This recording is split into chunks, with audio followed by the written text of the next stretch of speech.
ओम शांति। सृष्टि चक्र के अद्भुत खगोलीय रहस्य के पहले सत्र में आप सभी का स्वागत है। इस साइंटिफिक मूविंग मॉडल के द्वारा हम इस खगोलीय रहस्य के बारे में हम आपको बताना चाहेंगे। इस चित्र में स्वस्तिका का चिन्ह दिखाया गया है। यह स्वस्तिका का चिन्ह भारत तो क्या, पूरे विश्व का सबसे प्राचीनतम चिन्ह है और इस स्वस्तिका के सिंबल का जितना ज़्यादा महत्व आध्यात्मिकता में है, उतना ही ज़्यादा इक्वली इम्पोर्टेंस वैज्ञानिक दृष्टिकोण से भी है।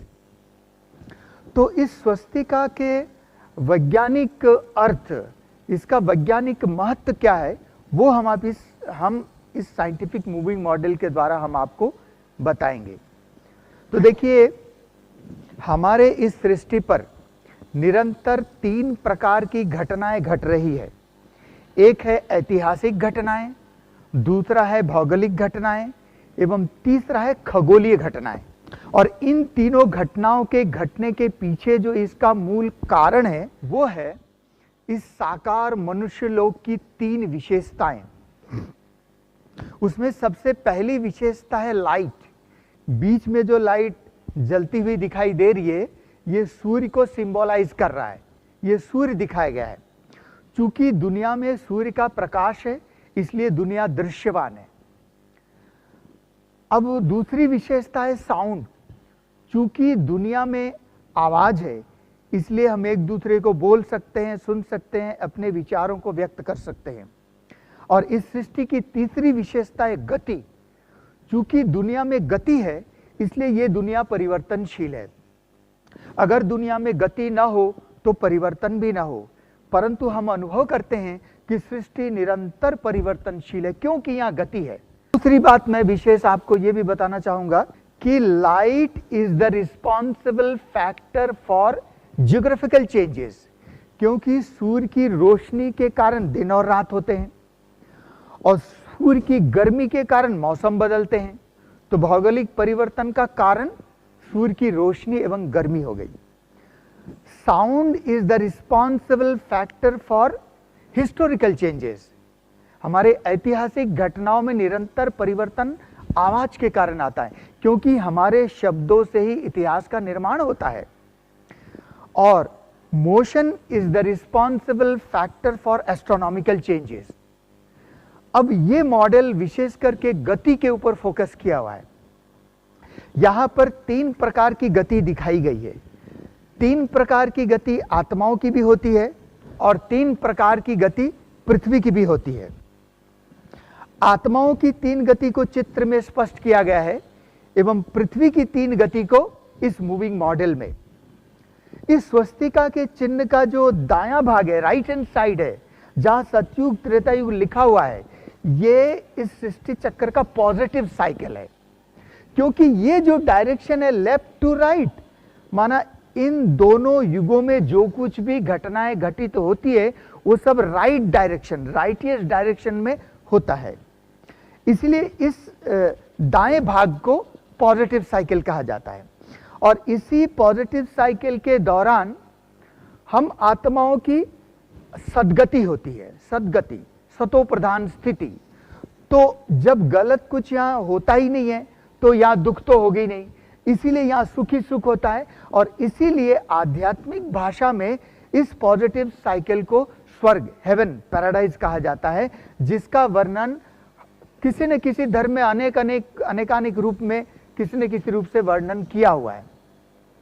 अब इस स्वस्तिका के चिन्ह का जो लेफ्ट हैंड साइड है, जो बायां भाग है, जहां द्वापर कलयुग लिखा हुआ है, ये इस स्वस्तिका के नेगेटिव साइकिल है। और इसी नेगेटिव साइकिल को ही नरक कहा गया है। अब इसी पीरियड के दौरान आत्माओं की दुर्गति होती है। दुर्गति का अर्थ होता है आत्माओं की रजो और तमो प्रधान स्थिति। और कलयुग और सतयुग के बीच का जो पीरियड है, इसको कहा जाता है कल्याणकारी पुरुषोत्तम संगम युग। क्योंकि ये चूंकि सृष्टि चक्र है, इसलिए कलयुग में आकर के सृष्टि थम नहीं जाएगी। कलयुग के बाद फिर से सतयुग आएगा, परंतु इस कलयुगी पतित दुनिया को सतयुगी पावन दुनिया में परिवर्तन करने के लिए इस संगम युग पर स्वयं निराकार ज्योतिर्बिंदु शिव परमात्मा का अवतरण होता है। क्योंकि इतना बड़ा परिवर्तन कोई देहधारी मनुष्य नहीं कर सकता, चाहे वो कितना भी धर्मात्मा, पुण्यात्मा, महात्मा, देवात्मा हो। इतना बड़ा परिवर्तन करने के लिए स्वयं परमात्मा को ही यहाँ पर आना पड़ता है। और यहाँ पर स्वयं निराकार ज्योतिर्बिंदु शिव परमात्मा प्रजापिता ब्रह्मा के तन में परकाय प्रवेश करके हम आत्माओं को यहाँ गति प्रदान करते हैं। गति प्रदान करने का अर्थ होता है हम आत्माएं ओरिजिनली जहाँ से आई हैं, जिसको मुक्ति धाम, परम धाम कहा जाता है, और यहाँ आने के बाद, यहाँ जन्म लेने के बाद हम आत्माएं भूल चुकी होती कि मैं कौन हूँ, कहाँ से आई हूँ, क्यों आई हूँ। तो जब वो भूल जाते हैं तो परमात्मा आकर के हम आत्माओं को उस घर की स्मृति दिलाते हैं और साथ में लेके चलते हैं। उसको गति कहा जाता है। तो गति, सद्गति और दुर्गति, ये तीन प्रकार की गति आत्माओं की होती है। और आत्माओं की ये तीनों गति निर्भर करता है हमारे कर्मों की गहन गति के ऊपर। तो कर्म एवं कर्म का फल, उसका सीधा संबंध कर्म भूमि पृथ्वी से। तो पृथ्वी की भी तीन प्रकार की गति होती है। पृथ्वी की पहली गति यह है कि पृथ्वी अपने ही धुरी पे घूम रही है। 24 घंटे में एक चक्कर लगता है, जिसके कारण दिन एवं रात होते हैं। पृथ्वी की दूसरी गति यह है कि पृथ्वी एक ही जगह खड़ी होकर नहीं घूम रही है, घूमती हुई आगे बढ़ रही है और सूर्य की परिक्रमा 365 दिन में एक बार कर लेती है। अब ये दोनों प्रकार की गति तो मनुष्यों को मालूम है। क्यों मालूम है? क्योंकि ये दोनों गति हम मनुष्यों के लिमिटेशन एंड ऑब्जर्वेशन के भीतर आता है। इन दोनों गति के अलावा पृथ्वी की एक तीसरी गति भी होती है, जो मनुष्यों को मालूम नहीं है, साइंटिस्ट को भी मालूम नहीं है। क्यों नहीं मालूम? क्योंकि वो जो पृथ्वी की तीसरी गति है वो बहुत ही सूक्ष्म है, बहुत ही गुह्य है और हम मनुष्यों के लिमिटेशन एंड ऑब्जर्वेशन के बाहर है। तो उस तीसरी गति का ज्ञान सिवाय निराकार परमात्मा के कोई नहीं दे सकता, क्योंकि परमात्मा स्वयं इस चक्कर से ही बाहर है, इस जन्म मरण के चक्कर से बाहर है। तो अब परमात्मा ने जो पृथ्वी की तीसरी गति के बारे में बताया है, उसको अच्छी तरह से समझने के लिए पहले हमें यह जानना आवश्यक होगा कि जब पृथ्वी 365 दिन में सूर्य के चारों ओर एक साल का चक्कर लगा लेती है, तो उस एक वर्ष के चक्कर को सूर्य का पूर्ण चक्कर नहीं कहा जाता है। वो वर्ष का चक्कर सूर्य का केवल आंशिक चक्कर है, न कि पूर्ण चक्कर। क्यों? क्योंकि सूर्य पृथ्वी से लगभग 109-10 गुना बड़ा है, बहुत विशाल है, जो कि हम इस मॉडल में नहीं दिखा सकते, केवल एक्सप्लेन कर सकते हैं। तो इतने बड़े विशाल सूर्य के सामने हमारी पृथ्वी एक छोटा सा पिंड, कंकर पत्थर के जैसा ही है। उदाहरण के लिए अगर एक बड़ा बॉल ले लिया जाए, ये आपके सामने एक बॉल रखा हुआ है। अगर इस बॉल के ऊपर एक चौक पीस लेकर के इसके सेंट्रल लाइन को मेंटेन करते हुए अगर एक लकीर खींच दिया गया, तो बॉल के चारों ओर एक परिधि की लकीर खींच गई, एक सरकमफ्रेंस। तो एक परिधि की लकीर खींचने से पूरे बॉल के सरफेस एरिया की पुताई चौक से तो नहीं हो गई, तो वो तो केवल एक लकीर, जितना मोटा चौक हुआ उतने ही हुई। तो अब वो ठीक इसी प्रकार से हमारा सूर्य एक बहुत बड़ा बॉल है, गैसेस का बॉल है।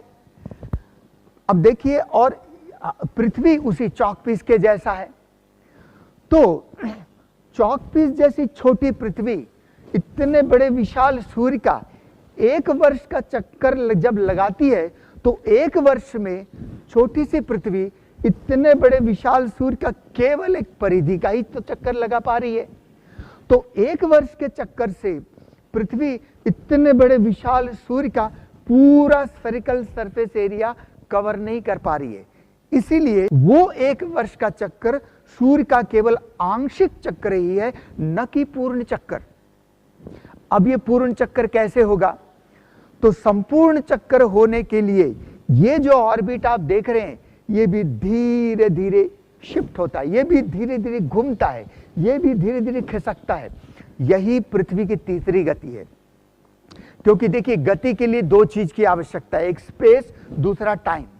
अब देखिए, अब ये जो मैं आपको बता रहा हूं, अब ये ऑर्बिट जिधर से मैं खड़ा हूं, साइड व्यू से ये ऑर्बिट तो मुझे गोल दिखाई दे रहा है। अब इसी गोल ऑर्बिट को अगर आप सामने से देखने लगेंगे तो यही गोल ऑर्बिट सामने से आपको एक लकीर नजर आएगी। लकीर, इसका डायमीटर ही विजिबल होगा। उदाहरण के लिए जब हम भोजन करते हैं ना, तो थाली गोल दिखाई देती है। भोजन पूरा करने के बाद जब थाली को धो करके जब हम स्टैंड में वर्टिकली खड़ा रख देते हैं, तो बाजू से गोल दिखने वाली थाली सामने से तो एक लकीर ही दिखेगी ना। तो ठीक इसी प्रकार से इस स्वस्तिका के चिन्ह में दो बड़ी लकीरें खींची गई है, एक खड़ी लकीर, एक वर्टिकल, दूसरा ये आड़ी लकीर, हॉरिजॉन्टल। अब ये दोनों लकीरें वास्तव में क्यों दी गई है, इसका क्या मतलब है? ये दोनों लकीरें वास्तव में इसी गोल ऑर्बिट के लकीर का ही रिप्रेजेंटेशन है जो सामने से दिखाई दे रही है। अब आप देखिए, चूंकि गति सृष्टि का नियम है, इसीलिए ये लकीर कहीं भी रुकेगी नहीं। आपने देखा ये लकीर खड़ी थी, वर्टिकल थी, अब घूमते घूमते ये हॉरिजॉन्टल, आड़ी हो गई।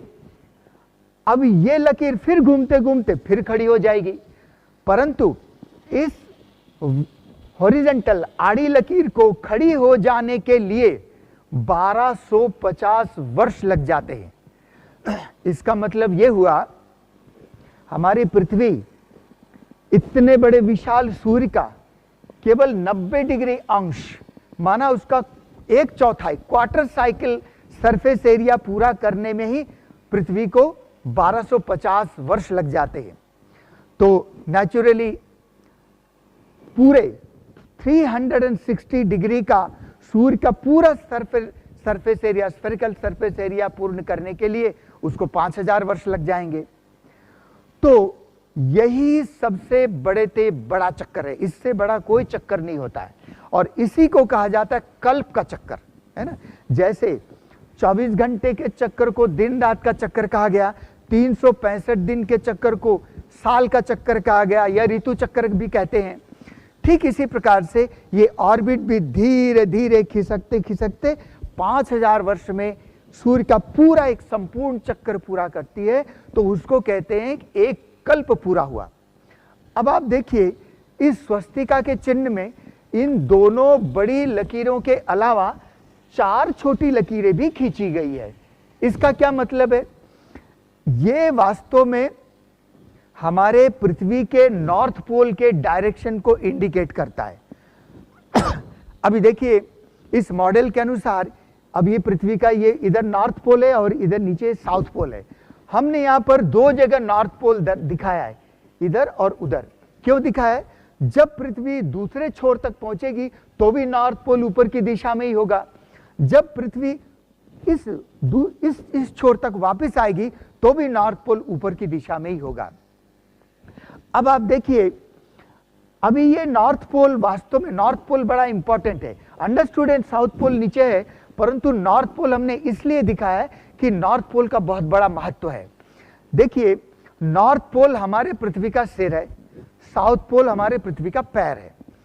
अब देखिए, आप जब आप अपने घर का नक्शा बनाते हैं या देश का, तो कागज में जब ये नक्शा बनाते हैं तो नॉर्थ पोल आप किधर रखेंगे? नेचुरली ऊपर की ओर रखते हैं ना। क्यों रखते हैं? क्योंकि हमारी पृथ्वी एक बहुत बड़ा मैग्नेट है। नॉर्थ पोल उसका पॉजिटिव चार्ज है और साउथ पोल उसका नेगेटिव चार्ज है, और नॉर्थ पोल के तरफ से ही पृथ्वी क्लॉकवाइज आगे बढ़ती है, क्लॉकवाइज। तो अब देखिए, यही नॉर्थ पोल जब घूमते घूमते पॉजिटिव साइकिल में प्रवेश कर गया, तो ठीक यहीं से सतयुग की शुरुआत हो गई। 1250 वर्ष बाद यही नॉर्थ पोल घूमते घूमते जब नीचे की ओर प्रवेश कर जाएगा, तो ठीक यहीं से त्रेता युग की शुरुआत हो जाएगी। अगले 1250 वर्ष बाद यही नॉर्थ पोल घूमते घूमते जब नेगेटिव साइकिल में प्रवेश कर जाएगा, तो यहीं से द्वापर युग की शुरुआत हो जाएगी। और अगले 1250 वर्ष बाद जब यही नॉर्थ पोल ऊपर की दिशा में प्रवेश कर जाएगा तो ठीक यहीं से कलयुग की शुरुआत हो जाएगी। परंतु जब नॉर्थ पोल पॉजिटिव साइकिल में माना सतयुग में प्रवेश करती है, तब उससे ठीक पहले बड़ा चमत्कार होता है इस समय पर। वो चमत्कार क्या होता है? देखिए, हमने आपको बताया कि ये कल्याणकारी पुरुषोत्तम संगम युग पर ये स्वयं निराकार ज्योतिर्बिंदु शिव परमात्मा का अवतरण होता है और यहीं पर परमात्मा पतित कलयुगी दुनिया को सतयुगी पावन दुनिया में परिवर्तित करते हैं। कैसे करते हैं? वो विधि क्या है? परमात्मा सबसे पहले हम आत्माओं को ईश्वरीय ज्ञान और सहज राजयोग की शिक्षा देकर के आत्माओं को पवित्र बनाते हैं और जो भी आत्माएं इस राजयोग का अभ्यास करके पवित्र बनने लगती है, उन सभी आत्माओं के कलेक्टिव पवित्रता के प्रभाव से ही इस पृथ्वी का भौतिक परिवर्तन होना शुरू हो जाता है। और वो परिवर्तन 3 विधि से होते हैं। उसकी पहली विधि है प्राकृतिक आपदाएं, दूसरी विधि है गृह युद्ध, सिविल वार। ये आतंकवाद क्या है? गृह युद्ध ही तो है। और तीसरी और फाइनल विधि है न्यूक्लियर वार, एटॉमिक वार। अब इसका मतलब यह हुआ कि जब नॉर्थ पोल पॉजिटिव साइकिल में प्रवेश करेगा, उससे ठीक पहले यहां पर एटॉमिक वार अवश्य होगा, क्योंकि बिना एटॉमिक वार के इस पतित भ्रष्टाचारी कलयुगी दुनिया का संपूर्ण परिवर्तन संभव ही नहीं है। तो आने वाले थोड़े दिनों में जब भी एटॉमिक वार यहां होगा, क्योंकि अभी आप कैसी वर्तमान समय की परिस्थिति भी देख रहे हैं, समाचारों में, टीवी में, अखबारों में हम पढ़ते भी हैं, तो कैसे परिस्थिति निर्मित हो रही है। तो आने वाले थोड़े दिनों में जब भी ये न्यूक्लियर वार यहां पर होगा, उस समय हमारे पृथ्वी पर बहुत बड़े बड़े परिवर्तन होने वाले हैं। उसमें सबसे पहला परिवर्तन ये होगा कि जब इतनी शक्तिशाली एटॉम बॉम्ब्स की बौछार पृथ्वी पर एक साथ हुआ करेगी, तो उस समय पृथ्वी पर बहुत जबरदस्त गर्मी उत्पन्न हो जाएगी, क्योंकि एक देश चालू करेगा तो कोई रुकने वाला नहीं होगा, मास वर्ल्ड वार हो जाएगा।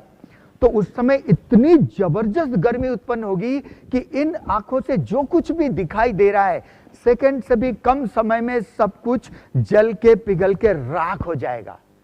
इसका मतलब यह हुआ, क्योंकि देखिए, क्योंकि एक एटॉम बम जहां भी गिरता है, कम से कम 10 लाख सेल्सियस डिग्री टेम्परेचर पैदा होता है और पृथ्वी पर कोई भी ऐसी चीज है ही नहीं जो 3000 सेल्सियस डिग्री के ऊपर सहन कर सके। इसका मतलब यह हुआ कि सातों के सातों महाद्वीप की जमीन जब जल के पिघल के राख हो जाएगी, माना नरम हो जाएगी, सॉफ्ट।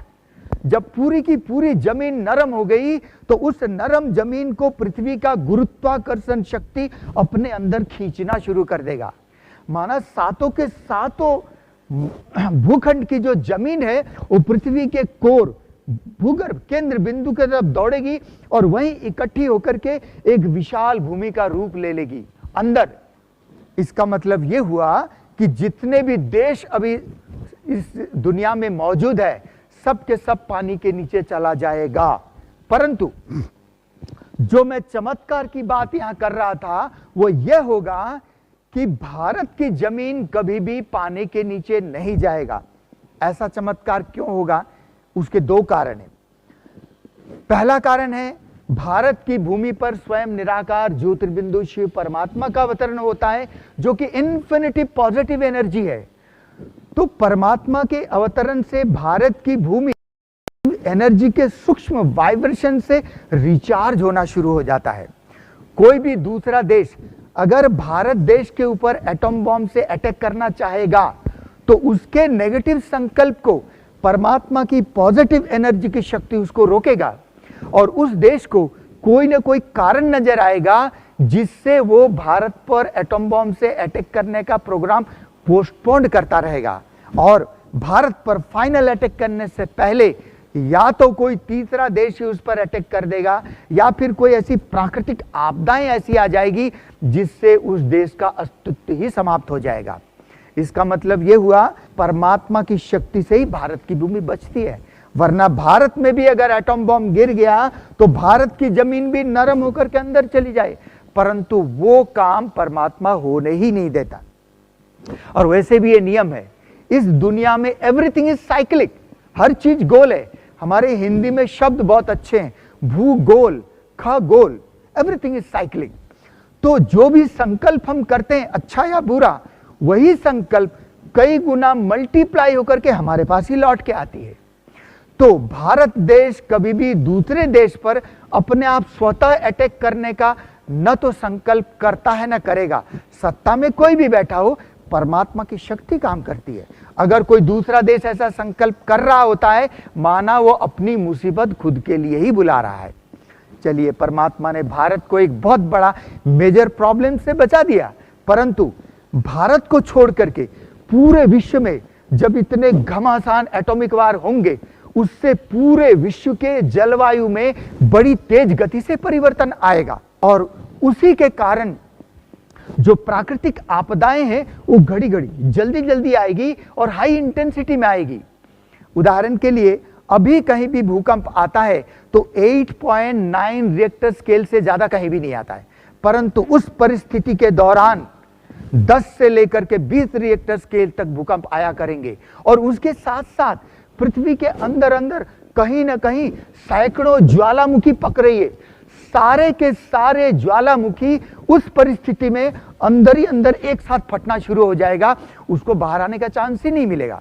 तो आप सोचिए, सैकड़ों ज्वालामुखी की गर्मी पृथ्वी के समुद्र के अंदर से, है ना, और हजारों लाखों एटॉम बॉम्ब की गर्मी बाहर से, तो क्या हाल होगा। जितने भी बड़े बड़े बर्फ के पहाड़ है, चाहे समुद्र के अंदर है या बाहर है, सब के सब तेज गति से पिघल जाएंगे और समुद्र का सी लेवल 100% बढ़ जाएगा। तो दूसरा कारण यह है, समुद्र का लेवल कितना भी क्यों ना बढ़ जाए, फिर भी भारत की भूमि का संपूर्ण विनाश कभी भी नहीं होता। क्यों? क्योंकि ड्रामा प्लान अनुसार भारत की भूमि की भौगोलिक स्थिति ही ऐसी है कि मीन सी लेवल से बहुत बहुत बहुत ऊंचा है। हाँ, इतना अवश्य होगा कि भारत का जितना भी समुद्र का किनारा, कोस्टल एरिया जितना भी है, वो सब के सब डूब जाएंगे, परंतु तीव्र गति के भूकंप के कारण कुछ नई जमीनें भी उभरेंगी और उसी से भारत का एक बहुत बड़ा नक्शा बन जाएगा। अभी जो भारत का नक्शा है उससे कई गुना बड़ा हो जाएगा और उस नक्शे के अंदर भारत के आस पड़ोस के जो बचे हुए देश होंगे वो भी भारत में मर्ज हो जाएंगे, भारत में शामिल हो जाएंगे, कहलाएगा भारत ही। इसका अर्थ यह हुआ कि जब नॉर्थ पोल पॉजिटिव साइकिल सतयुग में प्रवेश करता है तो सतयुग में भारत के अलावा कोई दूसरा देश होता ही नहीं है, भारत ही संपूर्ण विश्व होगा। अगला परिवर्तन यह होगा कि भारत को छोड़ करके जितनी भी जमीन अंदर चली गई, तो ड्रामा प्लान अनुसार अंदर अंदर उसकी सेटलमेंट इस तरीके से हो जाएगी कि पृथ्वी की जो भूमध्य रेखा, सेंटर पॉइंट, इक्वेटर, उसके दोनों तरफ नॉर्दर्न हेमिस्फेयर और साउदर्न हेमिस्फेयर दोनों गोलार्ध में बराबर जमीन और बराबर पानी का डिस्ट्रीब्यूशन, बंटवारा हो जाएगा। ऐसा क्यों होगा? क्योंकि उस भयंकर विनाश के दौरान भारत की भूमि बचेगी और भारत की भूमि पर केवल और केवल संपूर्ण पवित्र आत्माएं ही जीवित रहेगी, जिसको हमारे आध्यात्मिक भाषा में एडवांस पार्टी कहा जाता है। तो उस संपूर्ण पवित्र आत्माओं के पवित्रता के वाइब्रेशन को रिसीव करके प्रकृति अपने आप को उन आत्माओं के अनुसार सेट कर लेती है। इसको समझने के लिए सबसे अच्छा उदाहरण है, अगर आपने जापान के डॉक्टर मसारू इमोटो का रिसर्च एक्सपेरिमेंट सुना होगा। उन्होंने एक बर्तन में पानी लिया, उसमें उस पर वो नेगेटिव वाइब्रेशन फीड करना शुरू किया, तो उसने ये रिजल्ट पाया कि उस पानी का जो मॉलिक्यूल स्ट्रक्चर है वो विकृत हो गए। अभी जब उसने दोबारा उसी पानी को जब वो पॉजिटिव वाइब्रेशन देने लगा तो उसी पानी का मॉलिक्यूल स्ट्रक्चर बहुत सुंदर हो गए। तो इससे यह सिद्ध हुआ कि प्रकृति, नेचर हमारे वाइब्रेशंस को कैच करती है और हमारे अनुसार अपने आप को ढाल लेती है, सेट कर लेती है। तो इसी सिद्धांत के अनुसार उस परिस्थिति में उन संपूर्ण पवित्र आत्माओं के वाइब्रेशन को कैच करके प्रकृति अपने आप को इक्वेटर के दोनों तरफ बराबर जमीन और बराबर पानी का बंटवारा हो जाता है। जैसे बराबर पानी और बराबर पानी का बंटवारा हो गया तो तुरंत पृथ्वी बैलेंस हो गई। बैलेंस होते ही पृथ्वी की एक्सिस जो 23.5 डिग्री अभी झुकी हुई है, इमीडिएटली 0 डिग्री सीधी खड़ी हो जाएगी, क्योंकि पृथ्वी बैलेंस हो गई। बैलेंस होने के बाद झुकने का प्रश्न ही नहीं उठता है। जैसे पृथ्वी सीधी 0 डिग्री सीधी स्ट्रेट खड़ी हो गई, तुरंत अगला परिवर्तन यह होगा कि पृथ्वी का जो सेंटर पॉइंट ऑफ ग्रेविटी है वो स्थिर हो जाएगा, स्टेबल, कांस्टेंट। सूर्य का सेंटर पॉइंट ऑफ ग्रेविटी पहले से स्थिर है। जब दोनों का सेंटर पॉइंट ऑफ ग्रेविटी स्थिर हो चुका होगा तो सूर्य से पृथ्वी की दूरी भी स्थिर हो जाएगी। इसका मतलब यह हुआ कि पॉजिटिव साइकिल में, सतयुग त्रेता युग में, पृथ्वी सूर्य के चारों ओर इक्वल डिस्टेंस मेंटेन करते हुए ऑर्बिट बिल्कुल गोल घुमा करेगी, जैसे अभी इस मॉडल में दिखाया हुआ है।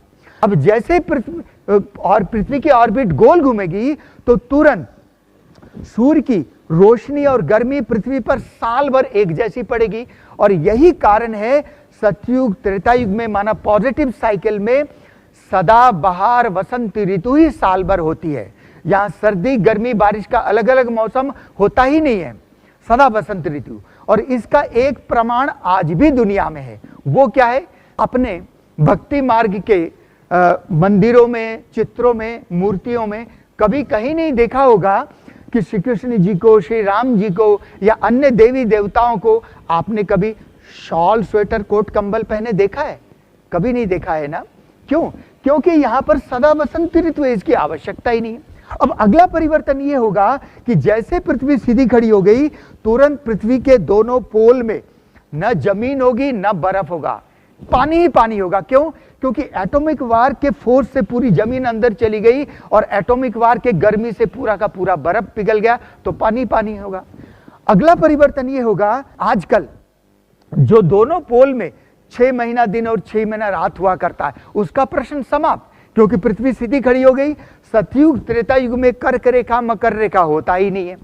अगला परिवर्तन यह होगा कि साल भर 12 घंटे का दिन और 12 घंटे की रात ही हुआ करेगी। ऐसा कभी नहीं होगा कि लंबा दिन छोटी रात या लंबी रात छोटे दिन, नहीं नहीं, इक्वल डे इक्वल नाइट, क्योंकि पृथ्वी सीधी खड़ी हो गई। अगला जबरदस्त परिवर्तन यह होगा कि जैसे पृथ्वी सीधी खड़ी हो गई तो पृथ्वी के चारों ओर जो चांद घुमा करेगा, उसके घूमने की सेटिंग इस तरीके से सेट हो जाएगा कि रोज रात्रि को सतयुग में पूर्णिमा ही हुआ करेगी, full moon, every night full moon.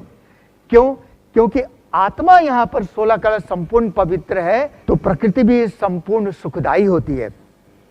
अब देखिए, सतयुग त्रेता युग में न तो अमावस्या होते हैं न ग्रहण लगते हैं, और उसका वैज्ञानिक कारण यह है कि जब पूरी की पूरी जमीन अंदर चली गई, अंदर एक विशाल भूमि का रूप ले लिया, तो तुरंत पृथ्वी का गुरुत्वाकर्षण शक्ति कम हो जाता है। उस समय की तुलना में आज वर्तमान समय पृथ्वी का गुरुत्वाकर्षण शक्ति सबसे अधिक है। और इसको समझने के लिए सबसे अच्छा उदाहरण है बरमूडा ट्रायंगल। अगर आपने सुना होगा, सेंट्रल अमेरिका में मियामी शहर के पास समुद्र के ऊपर एक ऐसा त्रिकोण बना हुआ है जिसको बरमूडा ट्रायंगल कहा जाता है। उस ट्रायंगल के ऊपर कोई भी सॉलिड चीज, माना चाहे समुद्री जहाज या हवाई जहाज, अगर क्रॉस होता है, या पंछी, कुछ भी चीज सॉलिड चीज क्रॉस होता है तो वो चीजें गायब हो जाती है। साइंटिस्ट को आज तक पता नहीं चला वो चीजें कहां गई, और तो और खोज करने वाले भी लापता, अभी तक वापस नहीं आए। तो ऐसा वहां पर क्यों होता है? क्योंकि वो एरिया पृथ्वी के गुरुत्वाकर्षण शक्ति का मैक्सिमम जोन है, वो मैक्सिमम एरिया है वो पृथ्वी के गुरुत्वाकर्षण का। वहीं पर ऐसा क्यों होता है?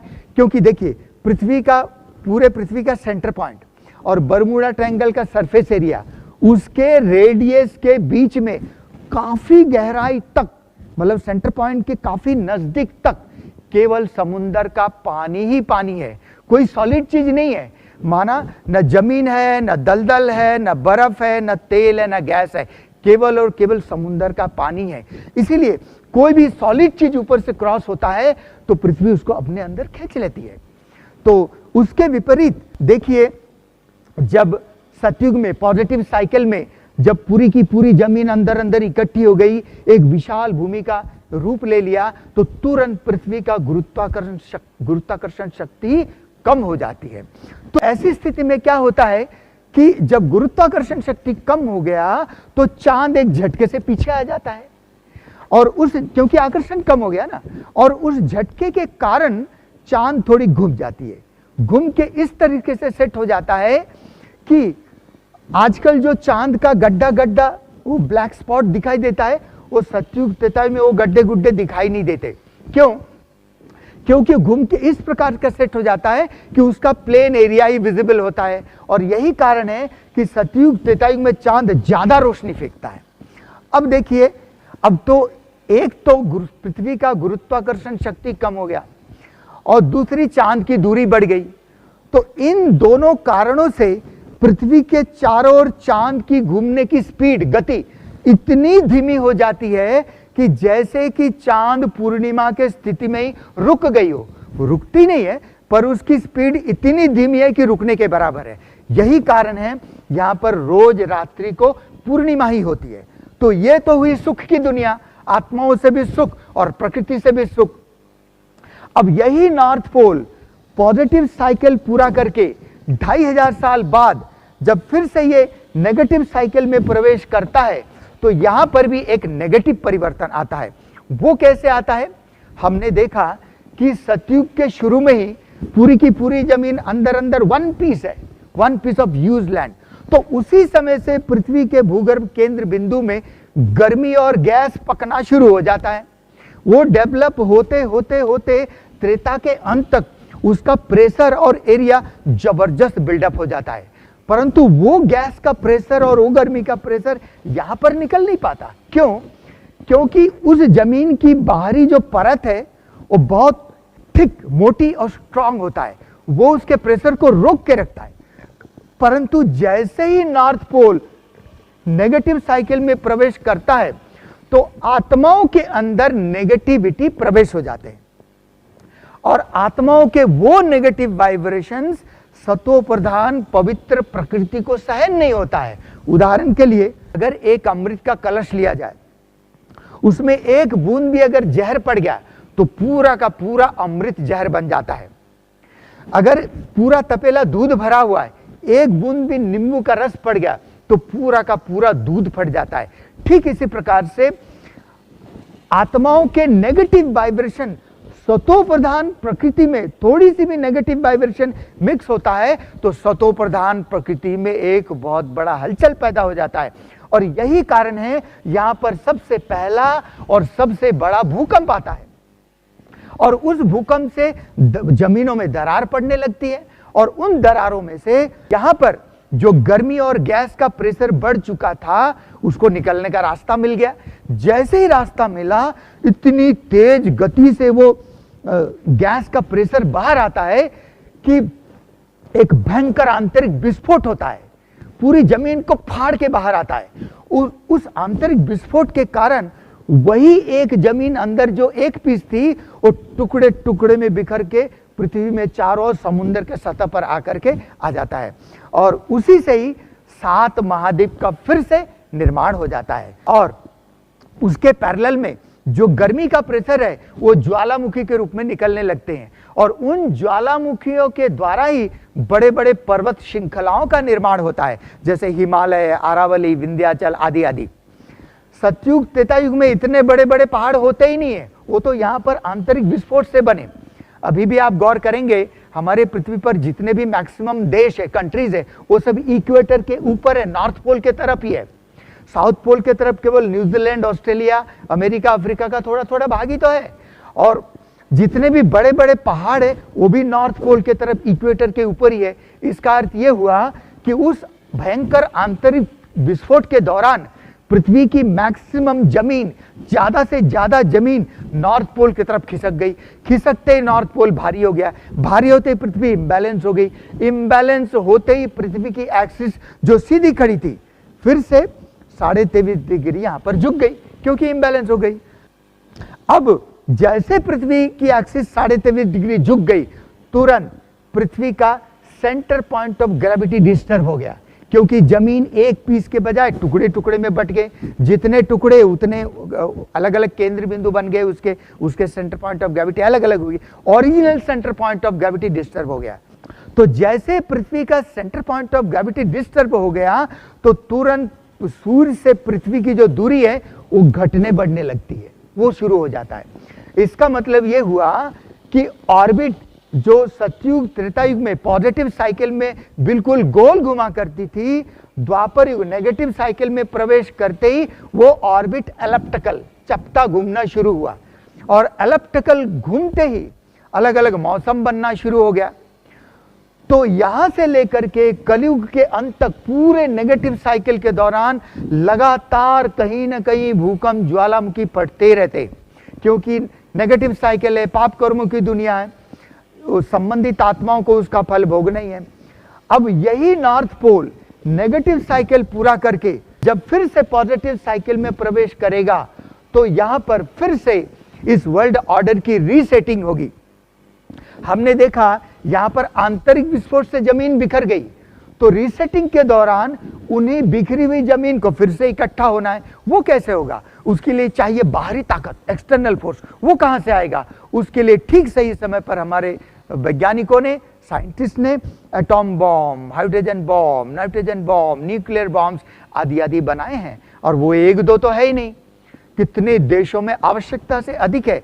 तो आप अंदाजा लगा सकते हैं, जब ये नॉर्थ पोल फिर से पॉजिटिव साइकिल में प्रवेश करेगा, उससे ठीक पहले फिर से एटॉमिक वार होगा, और उसी एटॉमिक वार के दौरान सातों के सातों भूखंड की जमीन फिर से बटोर करके इकट्ठी हो जाएगी, और फिर से हमारी पृथ्वी बैलेंस होकर सीधी खड़ी हो जाएगी और सतयुग आ जाएगा। इसी प्रकार से हर 5000 वर्ष बाद इस सृष्टि की ऐतिहासिक घटनाएं, भौगोलिक घटनाएं एवं खगोलीय घटनाओं की हूबहू पुनरावृत्ति होती ही रहती है। ओम शांति।